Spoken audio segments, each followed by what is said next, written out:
Hello दोस्तों, आज हम nor synthesis of the pyrrole देखेंगे। तो नॉर सिंथेसिस की मदद से हम पायरोल को कैसे प्रिपेयर करते हैं आज हम देखेंगे।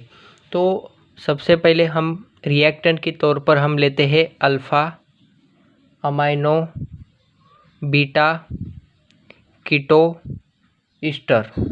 Alpha amino beta keto ester, इसकी रिएक्शन हम बीटा कीटो ईस्टर के साथ करते हैं। किसके साथ करते हैं? बीटा कीटो ईस्टर के साथ रिएक्ट करते हैं और हमें क्या मिलता है? पायरोल का एक डेरिवेटिव मिलता है। पायरोल का क्या मिलता है दोस्तों? पायरोल का एक हमें डेरिवेटिव मिलता है। तो ये है पूरा नॉर सिंथेसिस। ये क्या है? पूरा नॉर सिंथेसिस है। अगर alpha amino beta keto ester का रिएक्शन बीटा कीटो ईस्टर के साथ करते हैं तो हमें एक पायरोल डेरिवेटिव मिलता है। तो ये पायरोल क्या है? सबसे पहले दोस्तों हमने देखा था, देखिए ये 5 मेंबर रिंग स्ट्रक्चर है। यहाँ पर लोन पेयर होता है, यहाँ पर एच और यहाँ पे डबल बॉन्ड। तो ऐसा एक डेरिवेटिव हमें नॉर सिंथेसिस की मदद से मिलेगा। तो सबसे पहले हमें क्या जानना चाहिए कि इनके स्ट्रक्चर कैसे होते हैं। तो beta keto ester, alpha amino beta keto ester, तो कैसे स्ट्रक्चर होते हैं वो सबसे पहले हम देखेंगे। उसके बाद उसका मैकेनिज़्म और रिएक्शन पूरी हम देख लेंगे। तो देखिए यहाँ पर क्या है? सबसे पहले दोस्तों ईस्टर। तो ये ईस्टर का फॉर्मूला होता है केमिस्ट्री में RC≡OOR। इसे हम ऐसे भी लिख सकते हैं RCOOR। अभी देखते हैं, इस R की जगह हम लेते हैं C2H5। हम क्या लेते हैं? C2H5 इथाइल लेते हैं। उसके बाद में एक कार्बन, यहाँ पर 2 ऑक्सीजन, और इसकी जगह हम क्या लेते हैं? R की जगह CH3 लेते हैं। ये हो गया हमारा ईस्टर। ओके, ईस्टर के बाद हम कीटोन लेते हैं। कीटोन का क्या होगा दोस्तों? देखिए कीटोन का फॉर्मूला होता है RC≡OR। ये होता है कीटोन का फॉर्मूला। तो R की जगह हम CH3 लेते हैं, C≡O एज इट इज़, और यहाँ पर R। तो एक क्या हो गया? हमारा कीटोन हो गया। अभी क्या बाकी है? अमाइनो। तो अमाइनो क्या है दोस्तों? अमाइनो का फॉर्मूला है NH2। अमाइनो का क्या फॉर्मूला है? NH2। तो अभी ये स्ट्रक्चर मिलाकर हमें alpha amino beta keto ester बनाना है। तो चलिए कैसे बनाते हैं देखते हैं। काफ़ी सिंपल प्रोसीजर है। देखिए सबसे पहले हमें ईस्टर लेना है। तो चलिए ईस्टर लेते हैं हम। हमने पहले ही ले लिया है वो C2H5COO हमने ईस्टर ले लिया। ओके, ईस्टर ले लिया। उसके बाद में वो क्या कह रहा है? Alpha amino. वो क्या बोल रहा है? Alpha amino. देखिए इस C≡O ये जो ग्रुप है, ये ग्रुप के बाजू वाले कार्बन क्या होते हैं दोस्तों? अल्फ़ा कार्बन होते हैं। तो ये क्या है? ये C वाला क्या है? अल्फ़ा कार्बन है। तो इस अल्फ़ा कार्बन पे हमें हमारा अमाइनो ग्रुप ज्वाइन करना है NH2। तो देखिए यहाँ पर एक बॉन्ड आ गया। तो यहाँ पर 3 की जगह हाइड्रोजन कितने लेने चाहिए? हमें 2 ही लेने चाहिए, 3 नहीं, क्योंकि अगर 3 लेते हैं तो कार्बन की वैलेंसी अनसेटिस्फाई हो जाती है। तो NH2 हमने लिया। ओके, अभी क्या बोल रहा हूँ? बीटा पर कीटोन ले लो। ये अल्फ़ा है तो हमें और एक कार्बन चाहिए। तो ये क्या हो गया? बीटा। और बीटा पे क्या लेना है? कीटोन, यानी कि सीधा ए ले लिया हमने। हमारे पास R ऑलरेडी है। अभी हमने क्या लिया? C≡O लिया। अभी हमें क्या चाहिए? और एक R चाहिए। तो इस R की जगह पर हम CH3 लेते हैं। तो ये पूरा स्ट्रक्चर बन गया दोस्तों हमारा। देखिए अभी 1 2 3 4 5 तो सेटिस्फाई नहीं है, तो इसलिए यहाँ पर हाइड्रोजन कितने लेंगे? हम सिर्फ और सिर्फ 1 ही लेंगे। तो ये पूरा स्ट्रक्चर हो गया दोस्तों किसका? Alpha amino beta keto ester. किसका दोस्तों? Alpha amino beta keto ester का ये पूरा स्ट्रक्चर हो गया। अभी हमें क्या लेना है? कीटो ईस्टर। सिंपल है, ईस्टर का फॉर्मूला क्या है? RC≡OOR। तो हमने क्या लिया था? ए लिया था। तो इस पर भी हम वही लेते हैं, लेकिन हम कैसे लिखेंगे देखते हैं दोस्तों। CH3COO C2H5। देखो हमने उल्टा इसको लिखा है, ऐसे भी हम लिख सकते हैं। CH3COO C2H5 ये हो गया ईस्टर। अब ये देखो एक ग्रुप है, ग्रुप के बाजू वाला अल्फ़ा, अभी हमें बीटा पर कीटोन चाहिए तो एक कार्बन चाहिए, तो कीटोन लगा दिया और हम यहाँ पर क्या लगा देंगे, CH3 लगा देंगे। देखिए हाँ, तो ये इतनी सिंपल प्रोसीजर थी दोस्तों। और यहाँ पर क्या आ जाएगा दोस्तों, 2 आ जाएगा। वैलेंसी सेटिस्फाई करने के लिए CH3 नहीं 2 आ जाएगा। तो ये दोनों कंबाइन होकर हमें क्या मिलेगा दोस्तों, फाइनली हमारा पायरल का डेरिवेटिव मिलेगा। तो चलिए हम देखते हैं इसका अभी मैकेनिज्म क्या हो सकता है। तो देखिए अभी इस जो ये वाला जो alpha amino beta keto ester है, इसे मैं ऐसे भी लिख सकता हूँ। देखिए मैं कैसे लिख रहा हूँ, C≡CH3। क्या किया मैंने, ए सबसे पहले लिखा मैंने C≡CH3। उसके बाद क्या है, C है। इस C को ए पूरा अटैच है। तो देखिए C2H5 की जगह मैं क्या लिख रहा हूँ, ET इथाइल। मैं क्या लिख रहा हूँ, ET और C≡O, 2 ऑक्सीजन मैंने ज्वाइन कर लिया इसको। ओके, ए भी हमारा ख़त्म हो गया। AC हमने लिखा और AC को और एक H ज्वाइंट है वो मैंने लिखा यहाँ पर, और यहाँ पर क्या है, NH2। देखिए दोस्तों इस अमाइन पर हमेशा लोन पेयर होते हैं N के ऊपर, तो हमने ऐसे लिखा इसको। ओके, तो ये हमारा हो गया structure beta alpha amino beta keto ester. तो ये हम स्टेप 1 देख रहे हैं दोस्तों, स्टेप 1 हमारे मैकेनिज्म की। तो उसके बाद हमें क्या करना होगा, हमारा दूसरा अभी रिएक्टेंट है उसको हम लेंगे। इस दूसरे वाले एटम को हम कैसे लिख सकते हैं, देखिए दोस्तों, C यहाँ पर एक H, यहाँ पर एक CH2, उसके बाद में COO C2H5 को ET भी हम लिख सकते हैं। ओके, तो उसके बाद C≡O CH3। अभी हम इस दोनों की रिएक्शन होगी और हमें एक प्रोडक्ट मिलेगा स्टेप 1 में। तो क्या हो सकता है प्रोडक्ट दोस्तों, देखिए सिंपल प्रोडक्ट है दोस्तों।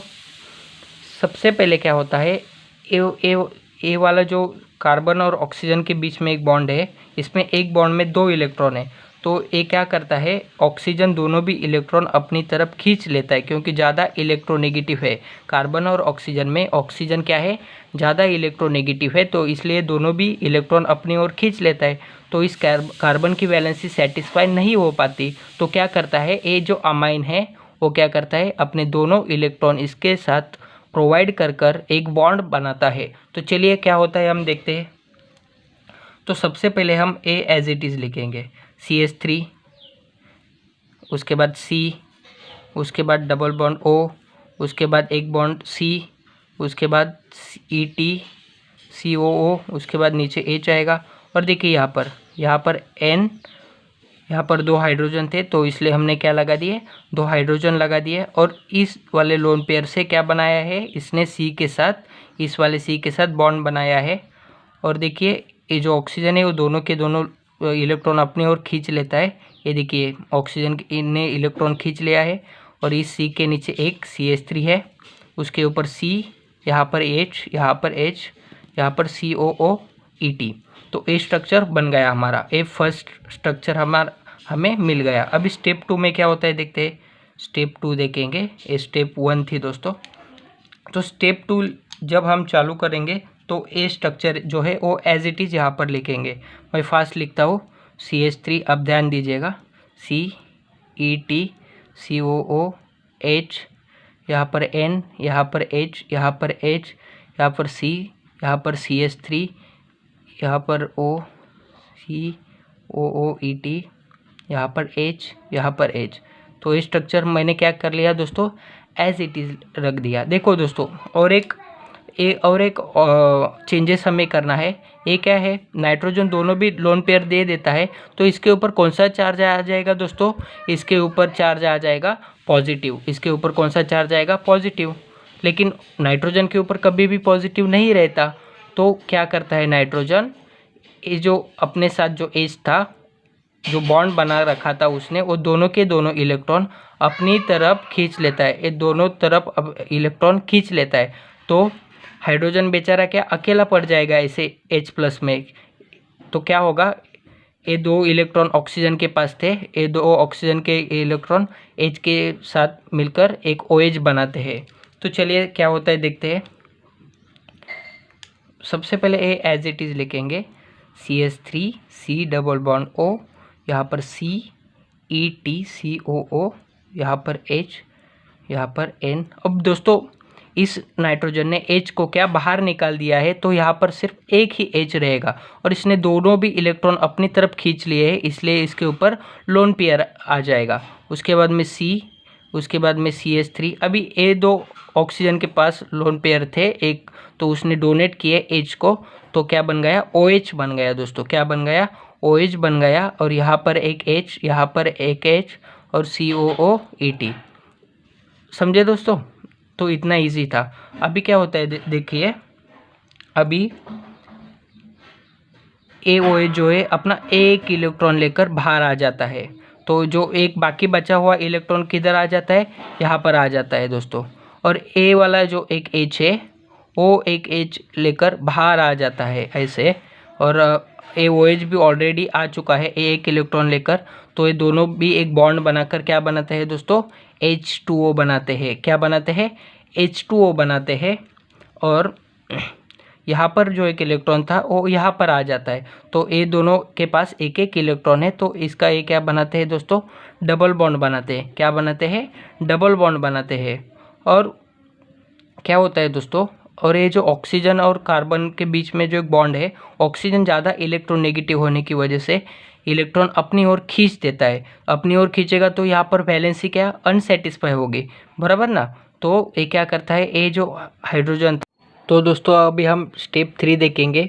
इस स्टेप 2 में जो प्रोडक्ट था वो मैंने एज इट इज़ लिखा है।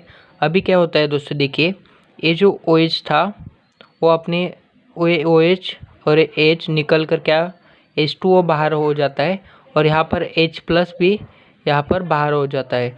तो क्या बनेगा दोस्तों, ये देखिए, ये जो बॉन्ड था ये इस कार्बन के बीच में आ जाएगा, दोनों के दोनों। तो चलिए मैं लिखता हूँ। उसके बाद में AO जो था वो अपनी तरफ इलेक्ट्रॉन खींच लेता है, तो इसके ऊपर चार्ज आ जाएगा, मतलब 2 इलेक्ट्रॉन आ जाएंगे। और यहाँ पर CH3 मैंने एज इट इज़ लिखा है। और देखिए यहाँ पर आ जाएगा C, यहाँ पर आ जाएगा ETCOO, यहाँ पर आ जाएगा H, यहाँ पर आ जाएगा N, उसके ऊपर लोन पेयर है दोस्तों। और यहाँ पर देखिए C हमारा, ये C मैं यहाँ लिखता हूँ और ये बॉन्ड बनाता हूँ, एक बड़ा सा बॉन्ड। ओके, ये तो OH तो निकल ही चुका है, जो एक इलेक्ट्रॉन था वो यहाँ आ जाएगा। ये पहले एक इलेक्ट्रॉन था वो मैं लिख लेता हूँ। अभी देखिए यहाँ पर का H एक बाहर निकल चुका है, एक इलेक्ट्रॉन था वो भी यहाँ पर आ जाता है, और क्या बनाता है दोस्तों, डबल बॉन्ड बनाता है। क्या बनाता है, डबल बॉन्ड बनाता है। और ये नीचे CH3 एज इट इज़ होगा, और ये ऊपर वाला H भी निकल चुका है, तो यहाँ पर क्या आ जाएगा, COOET, यहाँ पर सिर्फ इतना आ जाएगा। देखिए दोस्तों अभी होता क्या है, आखिरी स्टेप में होता क्या है, ए जो H था H में निकल जाता है अपना एक इलेक्ट्रॉन लेकर, और AO जो था वो भी निकल जाता है। और जो पहले वाला जो H था, यानी कि 2 H और ऑक्सीजन क्या बनाते हैं, H2O बनाते हैं और बाहर निकल जाते हैं। तो देखिए कैसे स्ट्रक्चर बनेगा, ये एज इट इज़ लिखा मैंने। जो ऊपर वाला OH था O था, ये निकल जाएगा। ओके, तो सिर्फ यहाँ पर क्या बचेगा, CH3 बचेगा। और यहाँ पे C लिखा मैंने, यहाँ पर ETCOO A भी लिखा। अभी देखिए AH का एक इलेक्ट्रॉन, ऑक्सीजन का एक इलेक्ट्रॉन, दोनों भी इलेक्ट्रॉन रह जाते हैं, डबल बॉन्ड बनाते हैं। ओके, तो यहाँ पर H वाला जो H था वो भी निकल जाता है। तो क्या रह गया हमारा, NH, H, यहाँ पर देखिए दोस्तों C, और यहाँ पे पहले से एक डबल बॉन्ड था, और यहाँ पे CH3, और यहाँ पे COOET। तो ये देखिए दोस्तों पायरल का डेरिवेटिव मिल गया। पायरल देखिए दोस्तों कुछ ऐसे होता है, AH होता है यहाँ पर डबल बॉन्ड। तो एक कुछ हद तक पायरल का डेरिवेटिव हमें मिल गया। तो ये पूरा था दोस्तों नॉर सिंथेसिस था ऑफ पायरल प्रिपरेशन का। सो आई होप आपको समझ में आया होगा दोस्तों। Thank you. अगर कोई डाउट होगा तो कमेंट सेक्शन में लिख दीजिएगा, मैं सॉल्व करने की कोशिश करूँगा। Thank you.